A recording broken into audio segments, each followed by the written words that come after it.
So the third new rule of money is, I think the big mistake is, I hear so many people say it's important to save. That's ridiculous. And the reason that's ridiculous is because what happened in 1971 is crucial. In 1971, the U.S. dollar stopped being money. In 1971, the U.S. dollar became a currency. And what that meant is Richard Nixon, in 1971, the president, took us off the gold standard. That's like giving an alcoholic free rein to the bar, or it's like giving somebody who can't control their spending unlimited credit cards. So what's happening is all the savers today are losers. You know, the problem with 1971 is that the federal government keeps printing money, so the value of your money keeps going down. So these people, I'm saving, and if you notice, as the value of the dollar goes down, prices go up. So they call this inflation. You know, you look at in 1997, oil was about, I think, $10 a barrel. 10 years later, it's about 135 a barrel. So they say it's inflation, but really what it is the dollar's value coming down. So savers are getting wiped out today. So to keep saying to yourself and to your kids to save money, that is not the new rule. That's an old rule. So a very big problem for most people is stop using the word save and use the word hedge. You've got to hedge your money, hedge against losses. Like when I buy a stock, I put a hedge in. I put a stop loss or a put inside of it or a call, whatever I'm doing. I want to stop it. So today, I don't save money. I'm hedging. So in 1997, I started investing in oil, gold, and silver. So as a dollar dropped, oil, gold, and silver went up. So I'm not betting so much on oil, gold, and silver. I'm betting against the U.S. dollar. And that's why this idea that you're going to tell people you need to save money, that's really, really an obsolete idea, because the idea went obsolete in 1971. The U.S. dollar in the last few years has lost almost 80% of its purchasing power.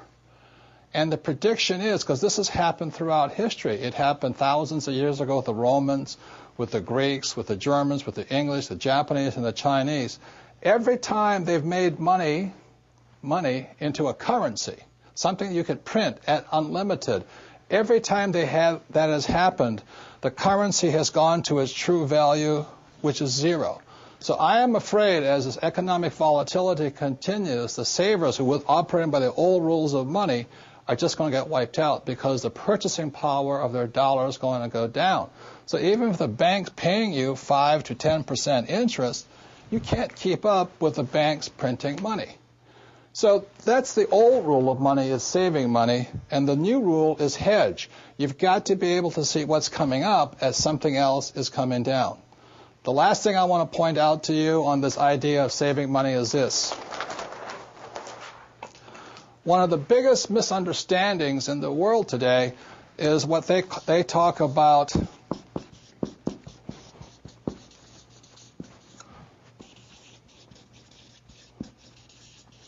if I misspell again, apologize, is the U.S. Federal Reserve Bank, which I believe was created in 1913.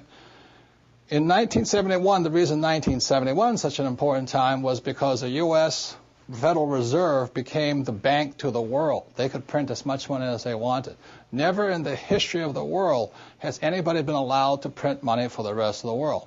Let me backtrack one more time. I talked about how the Romans did it, the Greeks did it, and all this. Every time people have done this, chaos has broken out, and that's why there's chaos in the world today. So in 1913, when the U.S. Federal Reserve Bank was created, they were basically allowed to print money for the world. Every time that has happened throughout history, a despot has arrived. For example, in 1933, a man named Adolf Hitler rose to power when the Weimar Republic was allowed to print as much money as it wanted to do. And in Russia, when Russia's currency broke down, a man named Lenin rose. When the Chinese economy broke down, Mao Zedong rose. When the Yugoslavian government broke down, Milosevic arose. So we're in that critical point right now, and one of the causes of it was in 1933, this thing called the U.S. Federal Reserve was created. And I think, they've done a pretty good job of making the rich richer. Unfortunately, many of the poor are getting poor. One of the problems of this is you have to understand that, first of all, the U.S. Federal Reserve Bank is not U.S. It is made up of a bunch of international rich guys from all over the world. The second thing, it is not federal. It's not a U.S. entity. It is, again, a bunch of rich banks from all over the world. Third, it has no reserves. There is nothing there. And fourth, it's not a bank. So that's why when I talk to people about really needing to understand the new rules of money, which really began to take effect in 1971 when we were allowed to print money for the rest of the world, is understanding that this system here is causing the rich to get richer and the poor and middle class to get poorer, but most importantly, the lower middle class is almost getting wiped out. High prices, volatilities in the market, food getting more expensive, gas getting more expensive, savings getting wiped out, home values going around. And the reason the troubles have started, again, is the U.S. Federal Reserve Bank is not U.S., it's not federal, there's no reserve, it's not a bank. So if you understand that, then you can start to hedge your position rather than save money. And that's the new rule of money.